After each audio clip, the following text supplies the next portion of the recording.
Welcome to the Show Me the Money podcast, Unlocking Property Finance. Join us on an exciting journey into the world of property finance, where we uncover secrets, strategies, and opportunities that can turn your property dreams into a lucrative reality.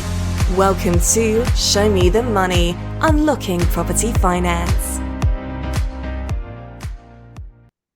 Hello, everybody. Welcome once again to another episode of Show Me the Money, Unlocking Property Finance, with myself, Rose Sharma, property investor and developer based in South London, and our co-host, Mark Champ. Hi, everybody. It's good to be back. Good to be back on the podcast, and got an exciting guest with us today. We have indeed. I'm really super excited to introduce Alex Hurn of Sillence Hurn. They are building services, building surveyors and consultancy. Alex will give a much better description himself, but really pleased to have you on the show, Alex. From having worked with you as a client historically, I thought it would be really interesting to get your perspective on a few things. And thank you for joining us. Over to you, Alex. Tell us a little bit about yourself and Sillence Hurn. Yeah, no, thanks very much, Mark. Rove, great to be here. Feel very privileged to be on this esteemed podcast with you guys. Thanks for the intro, Ro.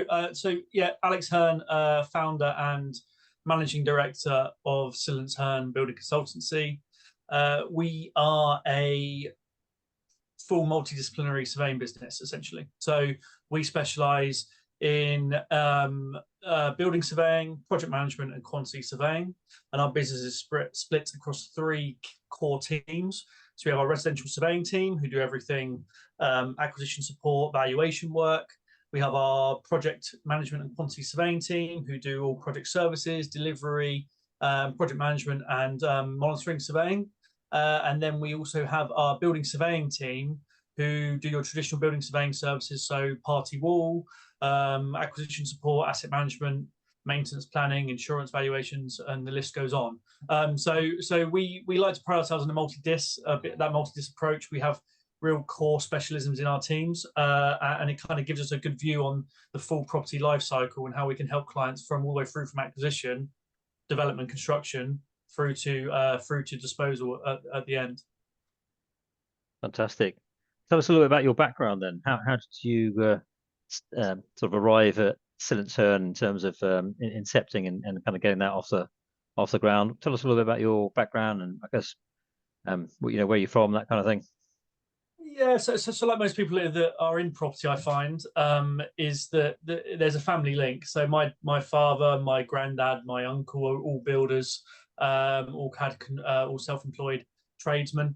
I was fortunate enough not to go down that route, and given the opportunity to go to university. I mean, I was tempted and sort of had a lot of school summers and Christmas holidays on the tools with my dad, helping him sort of labouring and loading out blocks and on roofs in January. And I thought, I'm not manly enough to do this. I'm not one for manual labour. So let's find a career path which we can still have that buildings, be out on site, enjoy that, see things sort of physically and actually progress and be built, but also provide some sort of specialist advice from a consultancy perspective. So that kind of led me down the building surveying route. So I'm actually a chartered building surveyor, MRICS building surveyor.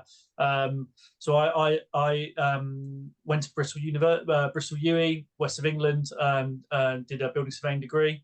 I then went on to work in a multidisciplinary business in Hampshire, who were an architectural-led business, but also had a surveying team, a small surveying team, who did a lot of the management and consultancy work for the architectural clients, and sort of earned my stripes there.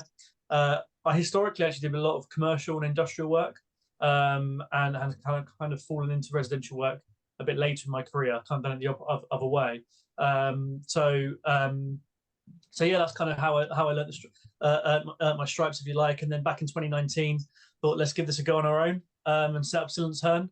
And from there, we've been reasonably successful in growing the business. We started with just two of us, where we've a track record of growth of circa 40% year on year. and there's 25 of us in the team now across the business, across the 3 core teams. So we're based in London and Southampton, and kind of looking this year to expand into the Northwest as well, to really give us that national coverage as a business, because that's kind of what a lot of our clients require now. So yeah, that's a sort of brief history of potted history. No, that's fantastic. And actually, you said a lot of things there which I didn't realise. And I think the family link and that real kind of intrinsic knowledge of the sector positions you really well. And no, that's great. So thank you for that. So some couple of really interesting things you said there as well. I guess something we touched on just before we started recording as well, I guess, is the market conditions. So tell us a little bit about what you have seen since you started the business. What sort of trends, the demand, the declines, and what you're seeing, right up to what we're seeing today, because I think there'll be some really interesting follow-on questions regarding what developers are seeing and how they can utilize services such as yours and help themselves to get the lending and borrowing they need for their projects. Yeah, so like we were kind of saying before we jumped on. I mean, founding the business in 2019, I think we were established for about 8 months, and then COVID struck. And I mean, to be honest, since then, obviously, we've had COVID, you've had Brexit, you've had the inflation crisis, Russia-Ukraine war, and there hasn't really been a normal economy. When people ask me how's things going, well, I don't really know what the normal is. It feels kind of normal at the moment-ish, but we don't really know what operating a normal economy is like. With the election coming up this year as well, I think there's still a little bit of hesitance in there in longer term projects, in projects which are sort of 2 years plus. No one fully knows where the interest rates is going to go yet. There was promised to be a lot more drops than have actually materialized, and obviously the US economy is a bit more wobbly than what was expected. So the residential market is kind of still an unknown entity. I think there's a lot of transactions happening at a consumer level at the moment because people just need to move. I mean, transactions weren't happening the last 2 years. Now there's suddenly some form of a confidence back in there, and everyone's actually jumping on it. But in the construction market, funnily enough, it's the opposite. Whereas the last 2-3 years, it's been really it's quite busy. There's been a lack of labour, a shortage of labour, and obviously you've had a lot of material shortages. So a lot of contractors and builders have historically been very busy. But now it's starting to turn a little bit, where people are moving, but they haven't got the actual spare cash to spend on a new extension. There's a lot less activity in that market. A lot of the national house builders are also kind of not delivering or downing tools on live sites and land banking a little bit for the longer term. So they're in the construction. It's actually quite a good time to build if you're a client, because there are trades scratching around. Our team are finding a lot more contractors are reaching out to try and test the water and see if there's any tenders coming out, which we haven't had in the last 2 years. So from a development perspective, from that angle, it's quite a good time to build. Build costs have kind of slowed down from a material perspective. Inflation in that sector is kind of down to below what normal looks like. I think as part of my update to the Developers Club every month, I kind of give an update on the inflation, the build costs, and I think we're about 2.5% this year from BCIS on construction inflation, and you're higher than that on average in a normal economy. So it's a good time to build. It really is. It's just whether there's enough security there in the exit, or there's enough confidence there that there's a product at the end. And then on the flip side, obviously a lot of our business is in the commercial sectors as well. Commercial office is a really interesting market at the moment. A lot of valuations are falling drastically because of the rise of co-working, the rise of working from home. You've also got sustainability and the minimum energy efficiency standards, which the MEES regulations, which obviously was kiboshed a little bit or delayed in the resi sector, but there's no sign of it being delayed in the commercial sector. So a lot of landlords are having to plan to get their office buildings and assets up to a C class or minimum by 2027. And in commercial, a lot of office buildings aren't designed to be energy efficient. They're designed to house a lot of people in a small space and cram a lot of desks in. Or you've got all the buildings that are built in the like post-war 60s, 70s, 80s are big, deep buildings which are hard to heat, hard to power, and also have got limited ways of making them energy efficiency because they're so energy hungry. So I think there's a real potential opportunity and resurgence there in office to resi conversions, especially in tertiary areas where there potentially isn't much of a demand for offices or lease or traditional leases from companies. And I think that you're going to see a bit more of a again, back like in 2018, 2019, when the PD was first announced, and we saw a lot of office to resi conversion. I think there's going to be, again, a lot more of that coming back to market. And I think that's quite an exciting opportunity. So yeah, so it's all interesting. We had Joseph fantastic. Robertson on from Handelsbanken, Yeah. and he was very talkative about this subject, about the commercial buildings. And one thing he'd noticed was the age range of people who owned commercial, and it being more advanced in years, and those people were now not up for the challenge of making the energy performance a C or below. So they were taking a big hit on their sale price, and the younger people were getting more involved in these and more environmentally minded potentially. So he was talking a lot about that, and since he mentioned that, it has come to play through what I've seen as well. A lot of commercial buildings being sold, and then people who are potentially a bit younger buying them and looking to turn them into resi or repurpose them in some way. So I presume that's bearing out in what you're seeing, Alex. Yeah, and the traditional commercial outlook was that you kind of a lot of clients that own one or two assets in a SIP would buy a commercial property, get a traditional lease on a 5-10 year lease, get a FRI, fully repairing and insuring lease. The investment proposal there is really good. You would just service. There's no capex as a landlord really, because you're charging it all back through the service charge. You've got the rent coming in, and you've also got your dilapidations protection in your lease. So as an investment model, it works really well. But now you haven't got that security of people taking traditional leases at the same level, and therefore landlords are having to sort of decide whether they want to obviously put a lot of money into making it sustainable and an office space and making it fit for occupiers and business demands, which are and tenants and occupiers in the commercial sector are getting very ESG sustainability savvy, if you like, and that is it's almost like a new standard for the office tenancies. Or you set yourself up as an opco and you do a service model, but then again, it doesn't really fit if it's in a pension fund or if it's in that structure, because again, it requires a lot of capex, requires you to build a sort of operational company, a receptionist, a maintenance person, maintenance contracts direct. Obviously, you claim back from the service charge, but you're basically building another opco. So it's an interesting time, and I think that in that sector, you are in the city. There are still people like Landsec have just commissioned a huge office development.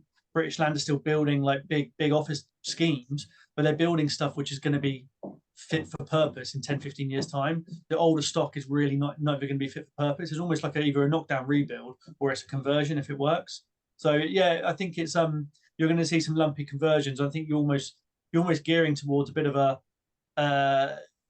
like you see in some of the European countries, where you see the big tower blocks in the cities that once were offices are now actually multi-purpose. So they're resi above, they're commercial, a couple of floors of commercial, then you've got obviously your retail and hospitality at the bottom, all in a building. So you're living, working and eating or drinking in the same complex, essentially, almost like that co-living build to rent model. So yeah, I think it's like I said, there's a lot of opportunity around that. And I think where looking at getting into this obviously is a different topic, but Labour, I think a lot of big businesses we work with are preparing for a Labour government. I think it's no secret that they're odds-on favourites unless they manage to cock it up. And they are very pro sustainability. They are breaking big promises in both residential and commercial around sustainability measures and that. So I don't think that's going away in a Labour government. I think that's really going to accelerate some PD schemes. I think one interesting point building upon that is when we look at a lot of the lower value areas where it's not so economical to demolish and rebuild, probably going to start seeing a lot of these empty commercial buildings, which are going to be possibly uneconomical to convert, but equally uneconomical without some form of subsidy or grant to demolish and rebuild. Plenty of areas in the country where that's the case. You see some opportunities or potential issues there as well. Yeah, no, I agree. And then there's in the commercial sector, making it all sound very miserable, but essentially it's there is a lot of opportunity. Industrials flying, data centers are flying. That's a huge growth sector. I think they're expecting 38% growth in the next 3 years in data centers around the UK, and they're huge. That's a huge opportunity. And also life sciences is massively growing with AI and tech. That sort of biochemistry, biotech stuff is really growing, and you're almost seeing a lot of D&B fit out companies in the office space where there's been massive growth. They're almost pivoting into life sciences now, because there are service providers in life sciences and providing service labs fit out rather than office fit out, and I think that's quite an exciting sector. So there are still. Go on. I was going to say one question. You mentioned data centers there, and this, I could be completely naive and just not up with the times, but as computers have got smaller, etc., throughout the years, will data centers not surely get smaller, and therefore there'll be less call for these bigger things being created? I don't know the answer. I'm completely in the dark. It's actually the opposite, because Okay. everyone is burning through so much more data now. Right. Businesses are all cloud-based. All that cloud storage is locked in a warehouse somewhere, and is physically stored as well as in the cloud. So these data centers are going to grow massively, because especially with AI and again all of the chat GPT and all that predictive tech, AI and tech piece. The investment that all the companies are making in AI and tech, it's all data they're burning through, and that data needs to be stored somewhere. So basically, if you imagine like a huge warehouse, there's racks and server racks after server racks. That's all it is, and you just rent a service rack. So Amazon Web Services will rent half the building, and they would own all of these service racks. So it really is something like from the Matrix, a lot of it. Yeah, that's really interesting. I guess one analogy is if you look at mobile phone technology, they started off as those massive bricks because a lot of the technology was contained within the phone, but now obviously the infrastructure outside, in the network has been beefed up, so the handsets can become a lot smaller, as well as obviously the components becoming smaller as well. But we digress slightly. Really, really interesting chat here. I think something that would be good to talk about in a little bit more detail is how Sillence Hurn, or your sector, Alex, generally works with lenders, and what that means in terms of opportunities, and also things that borrowers need to be looking out for when they are either appraising their deals, trying to get it through and approved by a funder, but then more importantly, getting the drawdowns. And I guess there's probably two components of input from you. One on build cost for the appraisal, but then once you actually get into the build or the refurbishment or the development program, what does a borrower need to be doing to ensure that there are no delays in getting those drawdowns? Because that's effectively what we are really interested in. How do we show me the money? How do we get it in our pockets to do the business? Just like Tom Cruise.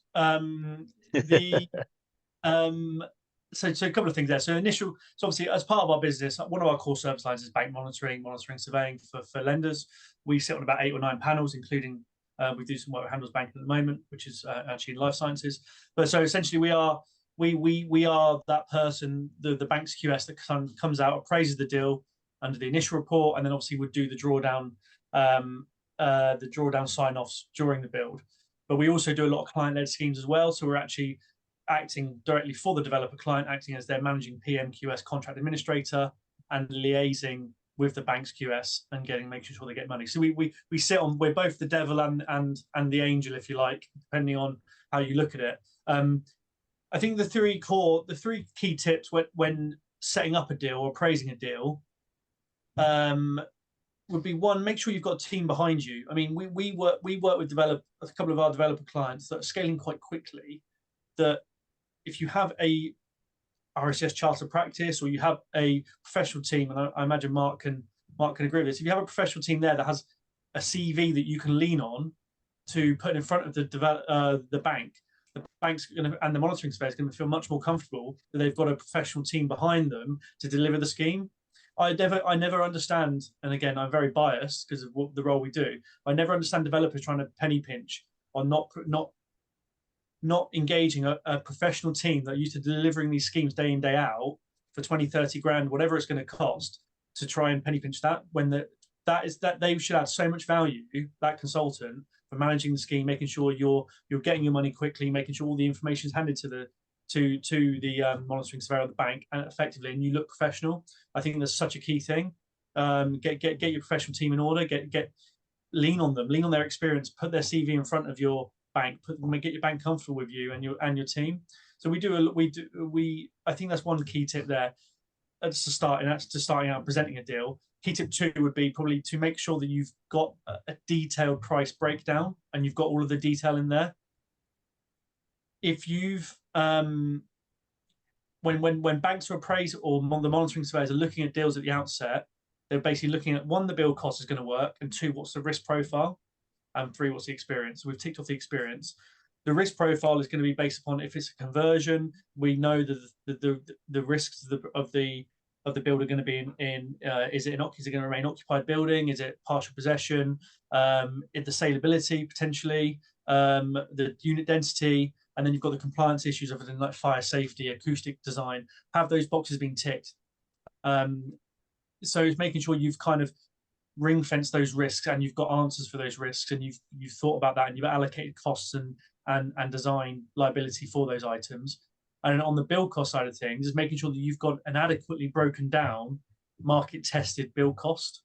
So you've gone out to market via tender, or you've had a detailed QS cost plan done. You have something there which isn't just your builder doing a fag packet, kind of like 4 or 5 line item breakdown off some planning drawings. We want as much detail as possible. The more detail you can provide, it almost de-risks it for a certain extent. If you've developed the design quite far, you've got building control involved, you've got a fire. Fire is very topical at the moment. If you've got a fire safety design, you've got a fire risk strategy, all of that sort of stuff, it all just helps with the saleability or compliance of the project. So that's the upfront piece. Then when it comes to the drawdown, again, really, it's make it easy for the monitoring surveyor. Give the monitoring surveyor or the bank the information before they're on site. So you're meeting them on the Wednesday at lunchtime, get them the information on the Tuesday, give them a day to look at it, make sure it's all in the same format that it was initially submitted in. You've got line item breakdown on each individual work area. So you've got substructure, you've got superstructure, you've got windows, you've got doors, whatever your breakdown is, make sure you've got a cost against each item with a percentage complete cost against each item and a cost allocated to that. And then the monitoring surveyor can just walk around and just look and just get and we'll just understand where it is really easily, without having to go back and forth for days and days of trying to unpick where this 30 grand is that you're trying to claim that is hidden in this cost. And then there's obviously the compliance issues again at drawdown. So at certain stages, we're going to want to see a building control sign off, or we're going to want to see building control site inspection report. We're going to want to see certain designs. We're going to want to see party wall notices. You're going to want to see planning conditions discharged. So just again, make sure that wherever you are in the project, you've got all the compliance issues sorted as you think you should be. And if you haven't, be open and honest with the monitoring surveyor, because the bank wants to lend you the money. They don't not want to lend you the money. They want you to finish the project. But if you're trying to hide things or put a mask over it, then it raises some red flags. Whereas if you're open and honest with us, we can help you kind of manage that risk. And how often so we get a lot of the time builders or construction teams doing their own developments, and they come to us and they say, right, these are the build costs, and then the QS goes out and says, right, the build costs are an extra 30% on what the builder has said. How often have you seen that the builders are actually correct in comparison to what the QS is saying? Where does it sit? Is it usually the QS that's right, or usually the builder that's right? Loaded question. The QS's cost should always be higher than the builder. The builder's the purpose of a builder doing the project is because they're going to deliver it cost effectively. So if it's a self build, if it's a self build or the builder slash developer, they should be doing it for 10 or 15% less than the QS's cost plan, because the QS's cost plan will include fees, contingencies, prelims, overheads, etc. So if the QS's cost was lower, that would be more of a concern, because they were charging. So that is the right way to do it. But really, again, it comes down to the level of detail you've got in there, because the QS will be looking at, again, going back to how a QS will look at a cost plan, is the QS will stick a rate on it or do an elemental breakdown, and then they'll give a risk percentage on the contingency and any site abnormals, the contamination, asbestos, planning things haven't been sorted, and they'll set a percentage against those items. So if the builders can provide information that they have looked at and they've made reasonable allocation for those items, and not just sort of 500 quid for that, a grand for that, then it will provide more comfort. But ultimately, you should be somewhere in the middle. You should be somewhere in the middle between the two. Like I said, the QS should always be higher. The builder's always, if you're going traditional procurement, you'd always expect that the builder's going to creep 10% from contract signing to completion of the project. You know what I mean? So that's kind of where you're going to be. Whereas the QS's cost plan, if we're reporting direct to client at early doors, we want to be given the worst case scenario, and then value engineering it back to 10-15% lower than that. So you see, I mean, you're kind of squeezing it from both ends, and you should be somewhere in the middle point most of the time. Understood. Yeah, no, this is a great discussion. I think one of the things that comes up often, and I'm sure you see this, is at what point, or what sort of size project does it become viable or non-viable to employ a consultant to help with the cost management and the analysis? Because you obviously, as you've said, a lot of people try and save costs, but there also comes a point where, let's say they're just doing a refurb of a house without any sort of structural work and that sort of thing. People try and take it on themselves to work out what the costs are going to be, and then even also to manage it. So typically, in your experience, at what threshold do you see there being the most value for people who are doing refurb or development projects to actually employ the services that a firm like yours provides? Anything over sort of 400, 500k or multi-unit, basically. So if you've got multiple units, you've got compliance issues, you've got fire safety, you've got a design team, and you've got building control, you've got Building Safety Act, principal designer, you've got a lot of liability you need to tie up and make sure appointments are coordinated. And what I always think on the smaller stuff, you can lean on your PM QS to do more of a DM role for you than a traditional PM QS role. They can do some of the utility work, like obviously on the bigger sites you have a PM, then the developer would have a DM themselves, and they would be doing all the utilities, the stakeholders, the all of the sort of development management role, essentially. So you can lean on your PMQS to pick up some of that, because essentially you don't need both role. And usually most developers would take a development management fee anyway for themselves through the loan. So you should have some float in there to pay a consultant to do some of that. So I would say that. I mean, arguably for your sort of HMO refurbs and your smaller projects, again, depending on the complexity of the works, you probably don't always need a consultant. But I think that when it gets over multi-units or a certain value, and you've got contracts and warranties and all of this sort of stuff, you want someone who's used to looking over those documents and managing a contractor to be hitting them over the head with it. Yeah, that makes a lot of sense. And I think one thing a lot of people say is that actually the bigger projects arguably are less risky, because you're actually having to employ consultants to actually manage those risks, whereas the smaller projects, probably at the 100, 150 to 300k mark, are probably going to be far riskier, because you might not have factored into your budget having a consultant, whether that's a PM, QS, or a development manager, and also people feel that they can kind of take it on themselves, which sometimes works, but sometimes can be disastrous. So what are your tips? Yeah, no, I think as well, if you're an early stage developer or an SME developer doing making that transition from HMOs into multi-unit schemes, you can learn a lot from consultants. If you get them on board, you can see how they would run it, how they're managing the risk, how they're managing the team, and you can potentially learn to do that yourself on future schemes if you're going to stay in that wheelhouse. So I think there's almost an investment in the developer themselves to sort of learn from the people around them. In terms of, we say now with the increased legislation and regulatory requirements, like I just touched on, you've got the principal designer under the Building Safety Act, fire safety, building regs, CDM. With everything now and increased regulatory issues all the time, for us, we say that if you're doing 5 units or you're doing 50 units, it's the same. It's really the same process and same amount of work that we go through. It's just longer periods, bigger sums of money, but you're employing the same team. You might need a few more consultants. It's the same process. So if you can get used to for employing a team and getting a team that you can scale on doing 5 units, there's no reason why you can't quite quickly get up to those much bigger sites if that is your aspirations as a developer, because it's the same process to go through. Yep.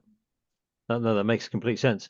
What are your tips, and what are the things that the smaller scale refurbers and developers can do to manage the risks?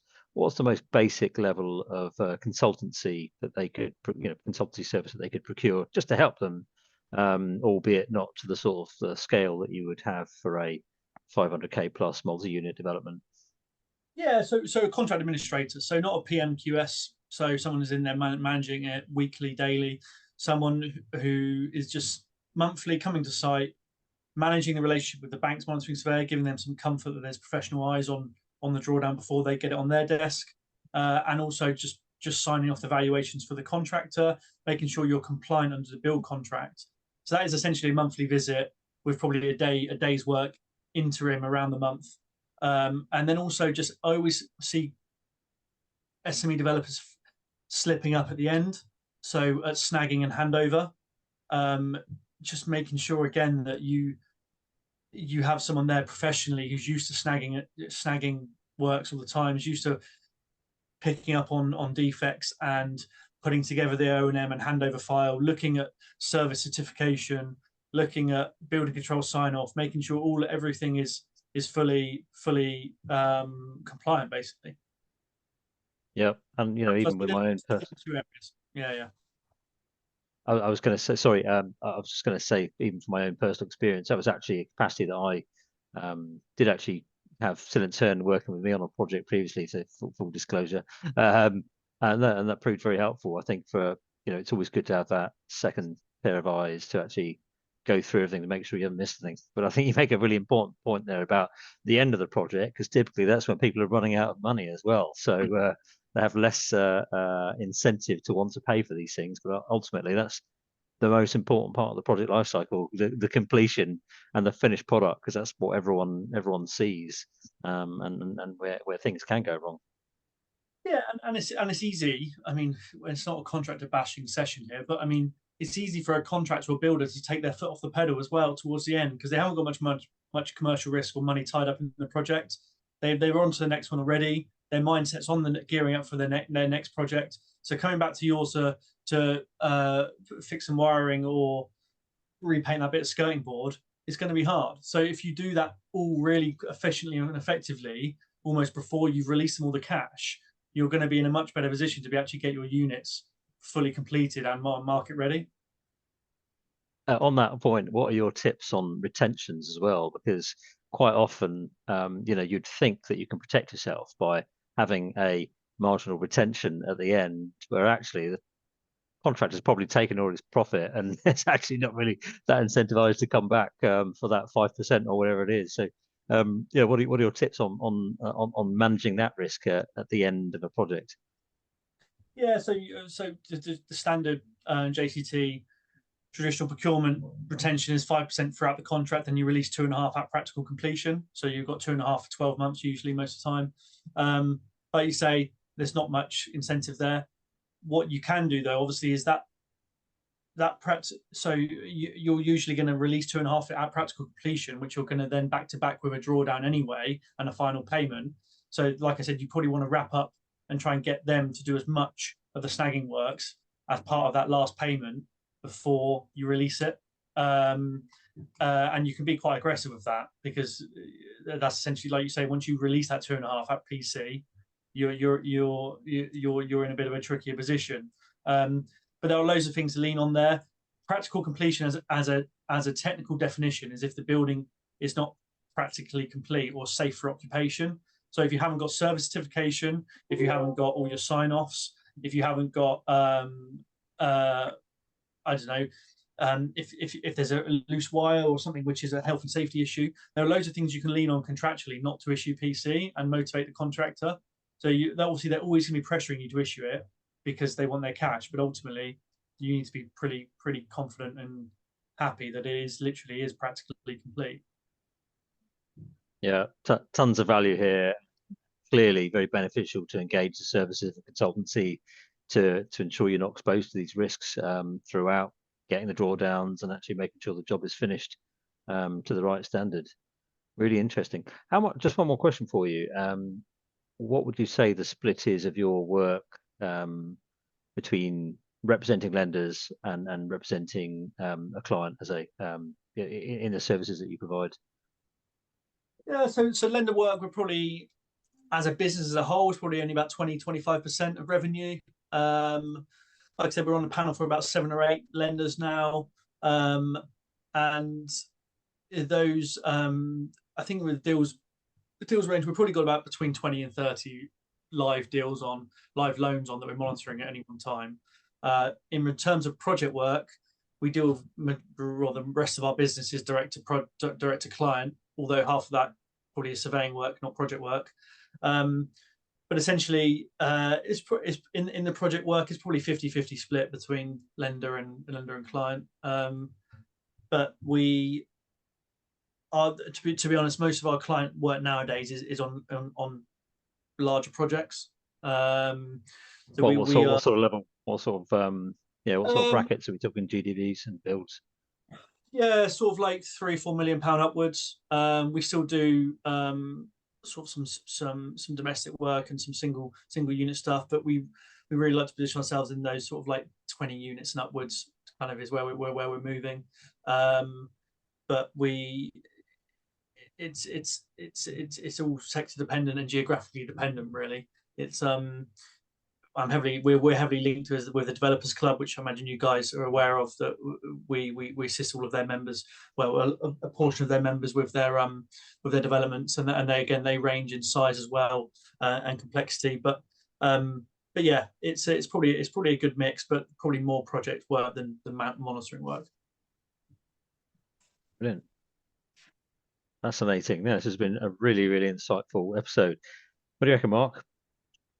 Well, I've asked all my questions. I think the content's good. It's what people need to know, because there's so many people that I talk to, because I deal with all different types, but there's so many who are beginning their journey, who go on property investment courses, believe they can do a commercial conversion, believe they can do a refurb of terrace house to HMO or whatever, and then get a little bit bigger and do things that they're a little bit more complex, and then do it completely on their own with maybe some notes they've taken down from a course. And I think you guys coming in and using your expertise to make it safer for the customer and the lender is best for everybody, really. And paying that money up front is going to save a lot of headaches in the long run, in my opinion. So yeah, valuable service offered. Yeah, and I think as Alex said as well, just even doing it once at the very least gives you those tools, and you understand then what it is that you don't know, and what you need to outsource in future, and what perhaps you do feel comfortable taking on. Yeah, and then also thinking about the health and safety and all that sort of side of things as well. There's so many things that go wrong and can go wrong, and just having that competency on site and being able to look at the right things, and you don't know what you don't know. So when the professionals come in, they can point things out you may not even thought of being aware of it. So yeah, like I said, a valuable service. Yeah, and I think just rounding it off, I think that the key, seeing how developers scale and developers we work with that have scaled quite quickly, is if you've got the appetite to scale, there's kind of 2 strategies. Either you go down the construction route and you build a construction business. So you bring in the construction in-house, you bring in site managers, you bring in QSs, and you scale quickly with a forward-funded model, like a housing association model or registered provider model or a land-led model.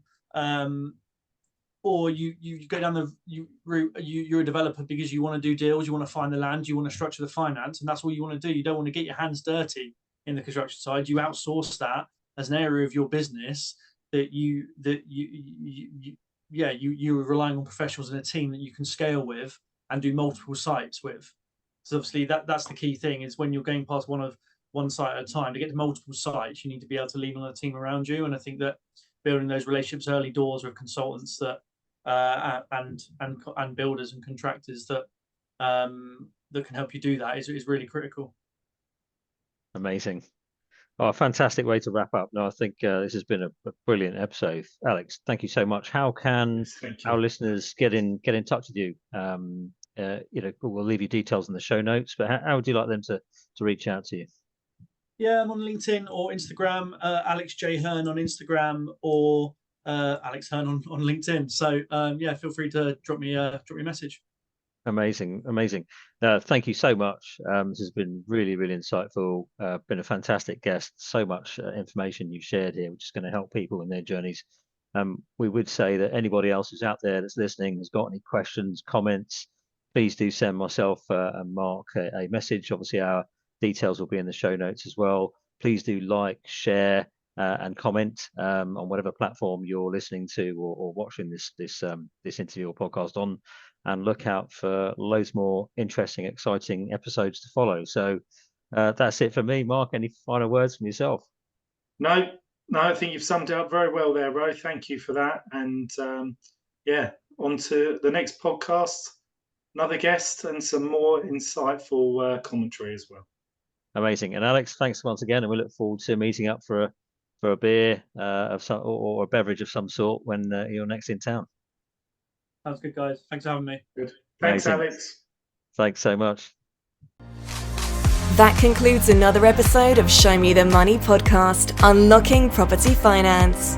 Connect with us on social media, where we share additional tips, resources, and behind-the-scenes insights. Feel free to reach out to us with any questions or topics you'd like us to cover in future episodes.